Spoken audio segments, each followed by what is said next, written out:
shows you. And, excuse me, when I directed it, I made a conscious decision that I wanted it to be very bloody. I wanted it to be very violent. That particular version was somewhat misogynistic, and a lot of times you do not see the violence against women and children staged in Macbeth. A lot of it is implied. I wanted to get very explicit and show it because the rest of the production was very brutal and bloody, as the text itself is. In his first tragedy, Titus Andronicus, they did about 1594. There's a film version of it here with Hannibal Lecter. Anthony Hopkins played Titus. You guys watch American Horror Story by any chance? You ever seen it?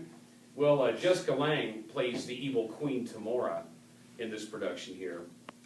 And Titus has a really bad day. Queen Tamora, she's got two sons. Her two sons kidnap Titus's daughter, and they take her out, and they beat her, and they rape her. And in order to prevent her from telling who did it, they cut off her hands and they cut out her tongue. But she gets a little smart. She's able to identify the people who raped her by using her toe and writing their names in the sand. Titus finds out who did it. So he goes, he gets the two guys, brings them back, hangs them upside down naked, slits their throats and cuts their guts out, bakes them into a pie, and calls mommy and says, "Come over and have dinner with me," and feeds her her own sons. This isn't Song. This isn't Hostel. This is Shakespeare. This is Shakespeare, 1594. This is the kind of stuff. And I've seen this done live on stage. And there are body parts from one end of that stage to the other, gallons of blood. And I actually used a lot of the inspiration of my Macbeth came from the original concept of Titus Andronicus here.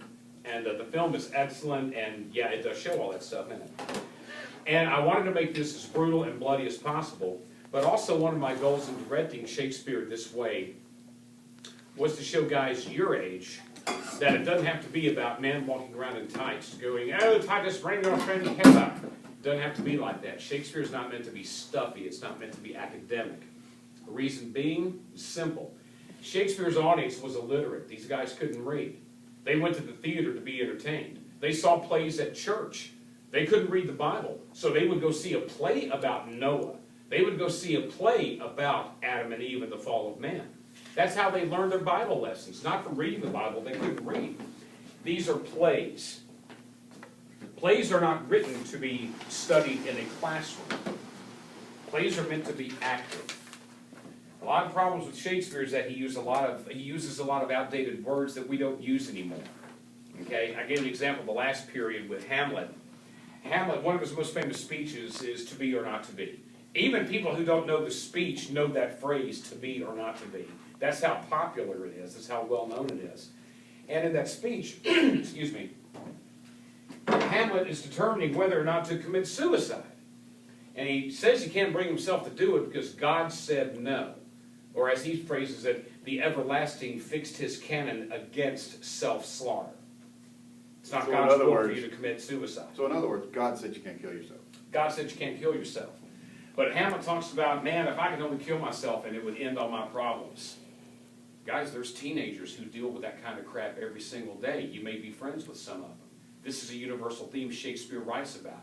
If you want to know why we're reading this place 450 years later, I just gave you an example of it. This stuff never goes away. Hamlet says during that speech that, "Oh, if I could my quietus make with a bare bodkin." What? Can you speak English, Hamlet? It does help if you have an actor performing it when he has a prop that you can see what he's talking about. Turns out that a bodkin, you don't know it, but it's what the Elizabethans called a dagger, a little knife. And when he's talking about killing himself, "If I could my quietus make with a bare bodkin," if I could kill myself, stab myself in the chest, the bare bodkin, the unsheathed blade. When you see an actor use a prop and bring that line to life, you can figure it out. But when you're sitting in a classroom and you're looking at those words staring back at you from the page, your brain does a big scramble thing sometimes and you're like, what is all this? One interesting thing, though, that I told some of Miss Russell's students last period, you hear a lot of the Elizabethan parlance, sorry, rappers, Shakespeare did it first. You will find phrases in Shakespeare written as, what he be doing. Did y'all know that? When you hear somebody say, what you is, that's actually, they don't know it, but they're speaking Elizabethan English. That's how people talked in Shakespeare's day. What he be doing? That's actually from Love's Labour's Lost, one of Shakespeare's comedies. What he be doing? Didn't know that, did you? Shakespeare is full of surprises like this. Some are small like that, some are really, really big.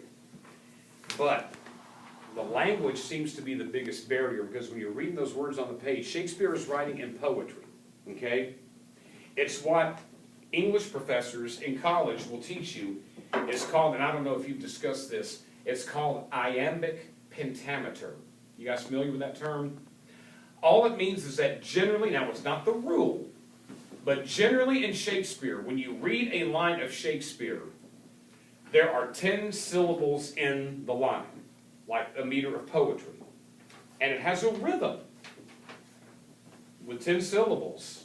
It goes like this. Da, da, da, da, da, da, da, da, da. You take Richard III. Now is the winter of our discontent. You see? That's iambic pentameter. Now that you know what it is, throw it out the window, because you don't need it. You don't need it. Because you don't speak that way. You don't speak that way. If you were to hear Shakespeare perform that way, I never would have done. I would have hated the guy. You know. Show him some of that. I want to read this to you, and I want you to see if you can figure out what he's saying. This is Macbeth talking to a couple of henchmen. Both of you know Banquo is your enemy. True, my lord. So is he mine, and in such bloody distance that every minute of his being thrusts against my nearest of life, and though I could with barefaced power sweep him from my sight, I bid my will avouch it. Yet I must not. For certain friends that are both his and mine, whose love I may not drop, but wail his fall. Who I myself struck down, and thence it is that to your assistance I do make love. Making the business from the common eye, masking the business from the common eye for sundry weighty reasons. We shall, my lord, perform what you command us. Your spirit shine through you. Within your hour at most, I will advise you where to plant yourselves. Acquaint yourselves with a perfect spy of the time, for it must be done tonight. And Fleance, his son, that keeps him company, whose absence is no less material to me than his father's, must embrace that fate. What did Macbeth just ask him to do? Macbeth just put a hit out. Kill Banquo and kill his son. I don't need his son here either.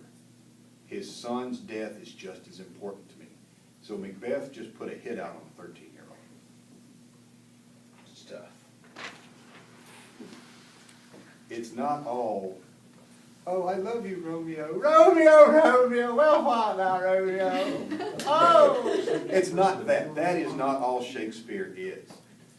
I need somebody with a mirror, makeup mirror. Anybody got anything in their purse? A little compact with a mirror? Something with a mirror on it? But I can't believe This is not my girly class. a room full of females and not one. That's perfect. But I just want y'all to, like I said, again, we're not expecting you to go out and just read all the plays today. We just want you to realize that it's not all a bunch of lovey-dovey bull. They can recite the prologue. Yes, and I can now after listening to Abby say it several times. What? Two households alike in dignity? Oh, they can do it. They can do the whole Somebody do thing. that for me. I want to hear it. Yeah, I'll do it. I Go. want to hear you guys. Go. Two households both alike in dignity, fair Verona where we lay our scene, and from ancient grudge break to new mutiny, where civil blood with silver hands unclean. from forth the fatal loins of these two foes, a pair of star-crossed lovers take their life, whose misadventures piteous overthrows, doth with their deaths bury their parents' strife. And the passage of their deathward's love and the continuance of their parents' rage, Which but? which but their and Children's. Children's Inn, not could remove, is now the 2 hours trafficked of our stage. The witch. The which of you with patient ears attend, which here shall miss our toil shall strive to mend. Right.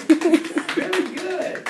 Very good. Gave up in a cake, And sorry. the thing of it is that you guys had to go through that speech no doubt and try to figure out what some of that stuff meant because of the way that it's written. As I said, these plays were written to be acted. They were written to be performed. And as Hamlet did with the bear bodkin, if you could have even a mere prop, if you